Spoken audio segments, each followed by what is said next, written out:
What if I told you the secret to like a $500 professional auto detail is currently sitting in your fridge, right next to the mustard? Yeah, and in your bathroom cabinet. And E- probably, in your shower caddy, too. Exactly. I mean, you know that incredibly specific feeling when you pick up a car from a high-end detailing shop. It's sitting in the lot. The clear coat is like glass. The tires are deep black, and it just looks exactly like the day it rolled off the assembly line. Oh, it's the best. It is. It is a fantastic feeling, right up until, well, the exact moment they hand you the invoice. Right, which is when the illusion completely shatters. You look at that piece of paper, you see several $100s just gone, and suddenly you realize you just paid this massive premium for what is, at its core, just applied chemistry. Yes. That is the perfect way to phrase it, and it's exactly what we're getting into today. So welcome to this deep dive. Our mission for you today is pretty simple, honestly. We are going to save you those hundreds of dollars and achieve that exact same showroom shine. But we are completely bypassing the specialized automotive store. Totally bypassing it. We have this incredible stack of research today that completely demystifies the detailing industry's marketing. It basically proves you can do all of this using 15 cheap, everyday items that you already have lying around your house. Yeah, because, professional detailers achieve those mirror finishes because they're manipulating the surfaces of the car using specific acids, mild abrasives, and lipid barriers. And the fascinating part of the research we're looking at today is that those exact same chemical compounds are literally currently sitting under your sink. They're just sold in different packaging. Okay, so let's unpack this. Okay. If we're going to do this properly, I think we need to structure this deep dive just like a professional detailing workflow, right? Absolutely. Start from the ground up. All right, so we have to start with the foundational chemical strip because, I mean, you cannot polish a dirty clear coat. Right. So our sources immediately tell us to ditch the expensive, brightly colored car wash soaps. Instead, we're mixing 1 cup of liquid dish soap, half a cup of white vinegar, and a gallon of warm water. Which, if you look closely at the molecular action happening in that bucket, it makes total sense. I mean, dish soap is formulated with heavy surfactants. Right, and surfactants they're the grease cutters, basically. Exactly. So a surfactant molecule has a hydrophilic head, meaning it loves water, and a hydrophobic tail that desperately wants to attach to oils. Okay. So when you wipe that soapy water over your car, those tails physically spear into the heavy road grime and the engine grease. They encapsulate it so it can just be rinsed away safely without dragging across the paint. Right, but dish soap alone usually leaves water spots, like really bad ones, which I'm guessing brings us to the vinegar. Precisely. Yeah, the white vinegar introduces a mild acetic acid to the suspension, and that acid serves two main purposes. First, it actively denatures the proteins in baked-on bug splatter. Oh, wow. So it breaks them down chemically. Right, so you don't have to sit there and scrub and scratch your paint. And second, it softens the water. It neutralizes the calcium and magnesium minerals that typically cause those hard water spots when the car dries. That is brilliant. But there's a massive caveat in the research here regarding the environment you do this in. You absolutely must wash the car in the shade. Yes, crucial step. And looking at the chemistry of what you just described, Yeah. I completely understand why. I mean, it's like trying to clean a frying pan while it's still on the burner. The soap just sizzles and sticks. If you apply a heavy dish soap surfactant onto a hot, sun-baked metal panel, you risk flash drying those chemicals directly into the pores of the clear coat. Yeah, it creates a permanent etching effect because the Yeah. clear coat is actually porous at a microscopic level. Really, it looks so smooth. It does, but it's full of tiny pores. So when heat accelerates the evaporation of your water, it bakes the trapped minerals and that raw soap film deep into those pores. By staying in the shade, the vehicle panels remain cool, keeping the suspension wet and lubricated long enough to safely lift the dirt without scarring the paint. Okay, so we wash the car in the shade, we rinse it off, and chemically the surface is stripped. Hey! But, and I was looking at the makeup of standard road dirt here, dish soap won't dissolve everything. Specifically, it won't touch ferrous metals. No, it won't. So the research points to a physical extraction next. Yeah. Gliding a clay bar over a lubricated wet surface. Now, I have to call a slight foul here. A synthetic clay bar and dedicated clay lubricant isn't exactly, sitting next to my baking soda. Fair point. It's true. That is the one outlier in the household item list. But it acts as the mandatory bridge between cleaning the car and actually correcting the paint. Okay, how so? Well, even the most aggressive vinegar wash won't pull out microscopic shards of metal from train tracks or hot brake dust that has literally melted itself into your clear coat. Because the chemical wash only cleans the surface layer. Right. Those metal particles act like tiny anchors embedded in the paint. If you run your hand over the washed hood and it feels rough like ultrafine sandpaper, that's industrial fallout. Oh, yeah, I know that exact feeling. Yeah, so gliding tacky clay over that lubricated surface physically pulls those embedded particles out. If you skip this and try to apply any protective wax later, you are just permanently sealing microscopic rust and dirt into your paint job. Yikes. Okay, we definitely don't want that. So the canvas is fully prepped, and here is the cruel irony of a perfectly stripped, clay-barred car. Now, every single flaw is painfully visible. Oh yeah, there's nowhere to hide. Exactly. We're talking about the scuffs, the door ding scratches, the oxidation. Usually this is the point where you take it to a body shop for paint correction, get handed like Yep. a $300 bill. But we're moving into the microabrasions phase of our deep dive. Which is where things get really interesting. Yeah, because the research says we can fix clear coat scuffs using plain non-gel white toothpaste. That's right. Now wait, automotive rubbing compounds are specifically engineered with diminishing abrasives. Like they break down as you polish so you don't burn through the paint. Toothpaste doesn't do that. Aren't we just going to introduce micro-marring and make it worse? You would definitely think so, but it actually comes down to the Mohs hardness scale and the specific abrasives used in toothpaste, like hydrated silica. Okay. They are designed to polish tooth enamel, right? Which is significantly harder than automotive clear coat. But the key is that they are milled to be incredibly fine. Oh, I see. So they act like a microscopic liquid sandpaper. Yes, and understanding the anatomy of a scuff is key here too. When you see a white scuff mark on your paint, you aren't usually seeing a gouge all the way down to the primer. Right. You are seeing a jagged trench cut into the top transparent layer of the clear coat. Light hits those jagged edges and scatters, which makes the scratch highly visible to your eye. Makes sense. So when you apply toothpaste to a damp microfiber cloth and work it in tight circles over the scuff, you are gently leveling out those jagged microscopic cliffs. You're smoothing the groove so light refracts evenly again. The scratch effectively disappears. Exactly. And because the abrasive is so fine, as long as you use gentle pressure and keep it damp, you polish the clear coat without hazing the surrounding area. And the sources point out this identical mechanical logic applies to your side mirrors. Which is a huge safety issue. I mean, side mirrors get blasted with hard water from rose spray, creating that awful mineral buildup that causes blinding headlight glare at night. Oh, it's so dangerous. It really is. And the toothpaste cuts right through that calcification. It levels the mineral deposits without scratching the underlying glass. Wow. Okay, so while we were talking about visibility and microabrasions, we have to look at the front of the car. Foggy yellowed headlights. They make a car look 10 years older instantly. Oh, at least 10 years. And professional restoration is easily $100, Yeah. right? So the household alternative in the research, plain petroleum jelly, Vaseline. Yes. But like, what is it actually doing to the plastic? Because polycarbonate degrades entirely differently than clear coat under UV light. It does. Polycarbonate plastic is incredibly tough against impact, which is why they use it for headlights, but it breaks down at a molecular level when bombarded by UV radiation. It oxidizes, developing millions of microcracks that turn the lens opaque and yellow. Right, it gets all crusty. Yeah.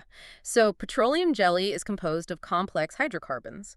When you apply it to the headlight and rub it in with firm pressure, those heavy molecules physically penetrate the porous, oxidized layer of the plastic. Oh, so they're essentially filling the microfissures. They fill the cracks, displacing the trapped air and restoring optical clarity almost instantly. That is wild. And because petroleum jelly is highly hydrophobic, it leaves a dense moisture and UV barrier behind. Now, I mean, it isn't a permanent clear coat spray, but for pennies, it dramatically slows down future degradation and restores safe nighttime visibility. Okay, so we've leveled the clear coat, we've clarified the plastics. The car is smooth, but it doesn't have that glossy, wet look yet. It needs protection. And instead of dropping serious cash on a synthetic ceramic spray or like a premium carnauba wax, our sources direct us straight to the grocery aisle. Yeah. We're looking at coconut oil and baby oil. I know this sounds bizarre to anyone who spends their weekends at the auto parts store. Bizarre. It sounds less like car maintenance and more like a spa day for my sedan. Like you're telling me my automotive clear coat needs a heavy moisturizer. Well, from a structural standpoint, yes, it actually does. Paint and exterior plastics are constantly being stripped of their plasticizers and natural oils by the sun and harsh environmental detergents. Okay. The natural fatty acids found in coconut oil and the highly refined mineral oil base of baby oil act as exceptional lipid barriers. So when you wipe a thin layer of this onto the paint and aggressively buff it smooth, you're filling in the microscopic valleys we didn't quite get with the polishing step. Exactly. You're altering the refractive index of the surface. By filling those microscopic imperfections with a stable oil, light bounces off in a perfectly uniform direction, which the human eye perceives as deep, wet gloss. Wow. Furthermore, these oils are incredible for faded exterior plastics. They absorb deep into weather-beaten black trim, restoring that rich, dark factory color, and they keep your rubber door seals soft and pliable. Okay, so we have oil protecting the paint and the trim, but oil on a windshield is an absolute nightmare. Oh, the worst. Yeah, we have to strip the glass completely bare. The sources tackle that hazy, greasy interior film you get on your windows using equal parts white vinegar and water. But the twist here is the physical applicator. Instead of a microfiber or a paper towel, you spray it on and wipe it immediately with crumpled newspaper. This is a brilliant pairing of chemistry and mechanics. We talked about acetic acid earlier. For glass, its primary benefit is that it is a potent degreaser that flashes off without leaving a single trace of chemical residue behind. Right, because ammonia-based commercial glass cleaners often leave that streak-causing film. Exactly. Yeah. The vinegar cuts the grease cleanly. But why the newspaper? Like, if I use paper towels, I'm still just wiping liquid around. Right. Well, paper towels are designed to be highly absorbent, which means they are loosely woven and they shed microscopic lint fibers everywhere. Oh, that makes sense. Newspaper is manufactured entirely differently. It is a dense, non-woven wood pulp fiber. When crumpled, its rigid texture acts as a mild, lint-free mechanical polisher. It aggressively pulls the dissolved grease off the glass surface rather than just smearing it around, leaving a perfectly invisible, streak-free finish. Man, that's such a great hack. So the paint is glowing, the glass is invisible. But we have an aesthetic problem. Yeah. If you have a gleaming car sitting on dull, brown, filthy tires, it ruins the entire look. Completely ruins it. The contrast is just awful. So we need to shift into heavy-duty chemistry to tackle the toughest materials on the exterior. And this brings us to the most shocking detail in the research. To strip tires, the recommendation is to pour regular Coca-Cola directly onto the rubber, let it sit for 2 minutes, scrub with a stiff brush, and rinse. This is an absolutely fantastic example of hidden industrial chemistry in everyday products. What's fascinating here is... Wait, I have to push back here. I drink this stuff. I understand vinegar on glass. But when we move to the wheels, we aren't just dealing with road crime. We're fighting literal metal shavings. Yeah. Brake dust is iron, carbon, and friction material melted together. It is. What is a soda doing to industrial brake dust? And doesn't the sugar just leave a huge, sticky mess? Well, the sticky sugar is exactly why the stiff brush and the immediate heavy water rinse are absolutely crucial. You aren't using this as a leave-on tire dressing. You are using it as a rapid chemical solvent. Coca-Cola contains two powerful agents: carbonic acid and phosphoric acid. The carbonic acid rapidly breaks down the heavy road grease, but the phosphoric acid is the real workhorse. What did that do? It actively reacts with iron oxide. It literally chelates the metallic compounds in the brake dust, dissolving the bonds, holding the metal shavings to your rubber. That is wild. It functions exactly like a $20 color-changing wheel cleaner, just chemically bleeding the iron out of the rubber. Exactly. It strips the rubber completely bare, so when you do apply a protective dressing later, it actually bonds to the tire instead of just sitting on top of a layer of dirt. Okay, let's move up from the tires to the porous exterior plastics. We talked about oils earlier, but for trim that has faded to that chalky, brittle gray, oil just won't last. The solution here is paste black shoe polish. Because automotive trim is essentially a porous polymer. When UV rays bake the life out of it, it becomes brittle and loses its pigment. Right. Shoe polish is engineered to deeply penetrate and condition porous leather under extreme wear. So it's not just painting over the gray. No, the carnauba, waxes, lanolin, and heavy black dyes in the paste polish absorb deeply into the micropores of the plastic. It restores a factory-fresh black color from the inside out, and the heavy wax component leaves a vital UV shield that prevents it from turning chalky again for months. Wow. What about the rubber we rely on for safety? The wiper blades. The sources offer a 60-second trick to save you from replacing stringy, squealing wipers. Spray WD-40 onto a clean cloth and wipe the rubber edge. Yep. Now, WD-40 is a water displacer and a solvent. Won't that eventually dry out the rubber? It is a solvent, and that is precisely why it works as a restorative measure. Wiper blades squeak and chatter across the glass because the outermost layer of the rubber oxidizes and hardens in the sun, losing its flexibility. Oh, I see. The solvents in the WD-40 strip away that dead, oxidized outer layer.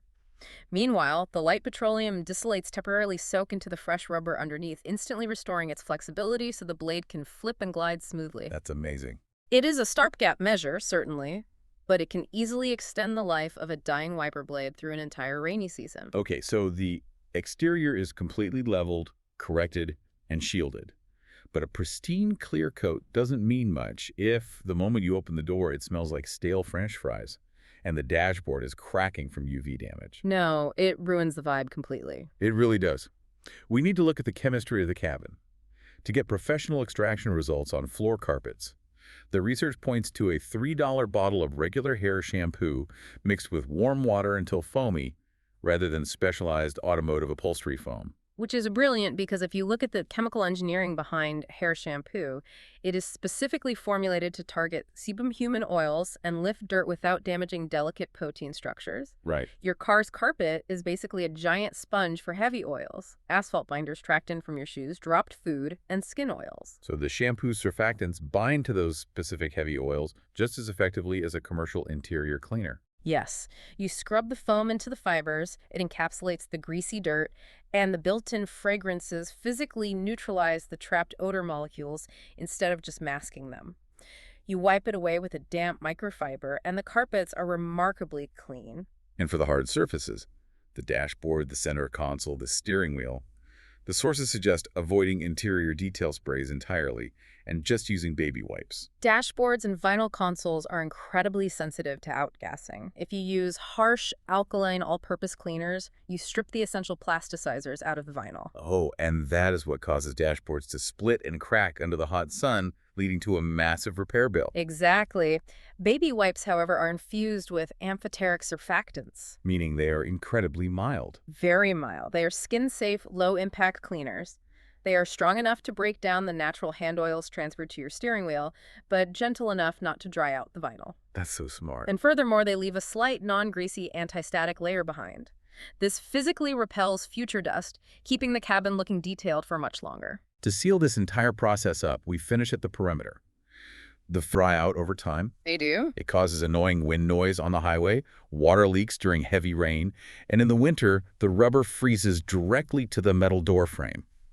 The fix is spraying silicone lubricant onto a cloth and wiping it aggressively along every rubber seal. Because the silicone polymer cross-links with the rubber matrix, it physically penetrates the dried-out seal, replumping it and restoring its flexibility so it can create an airtight compression against the door frame again. Oh, wow. And because silicone is totally hydrophobic, it creates a waterproof barrier that stops rain seepage and prevents mold from forming in the door jambs. Let's just take a step back and look at the paradigm shift that just happened here. Yeah, it's a lot. It is. You have chemically stripped away road grime using dish soap and vinegar.